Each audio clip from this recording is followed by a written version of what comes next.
ઓય સાંભળો ને, મારે ફોર વ્હીલ ચલાવતા શીખવું છે. નથી શીખવાની. પણ બધા શીખે છે ને ચલાવે છે, તો હું કેમ ન ચલાવું? બધા તો બધું કરે, તું અત્યારે તારી સાસરીમાં છો એટલે તું ખાલી ઘર ચલાવતા શીખી જા. પણ પણ કાંઈ નહીં, ના પાડી ને નહીં એટલે નહીં. મને ખબર છે કે તું ગાડી શીખી જાય એટલે વારે વારે ગાડી લઈને નીકળી જાય એટલે તારો પગ ઘરમાં ટકશે જ નહીં. પણ હું ગાડી શીખીશ તો તમને જ ફાયદો છે. મારે કોઈ ફાયદો નથી જોતો, મારે કાંઈ સાંભળવું નથી. નહીં એટલે નહીં. કેમ ના પાડેસ તું મનીષાને ફોર વ્હીલ શીખવાની?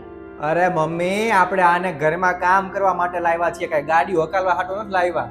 અરે પણ શીખવા દે ને એને, ગમે ત્યારે કામ લાગે. અને તું તો સવારથી સાંજ ઓફિસે વયો જાસ. હવે નહીં ને મને કાંઈ થયું હોય તો કોણ મને લઈ જાય? એને આવડતી હશે તો મને લઈ જશે ને દવાખાને.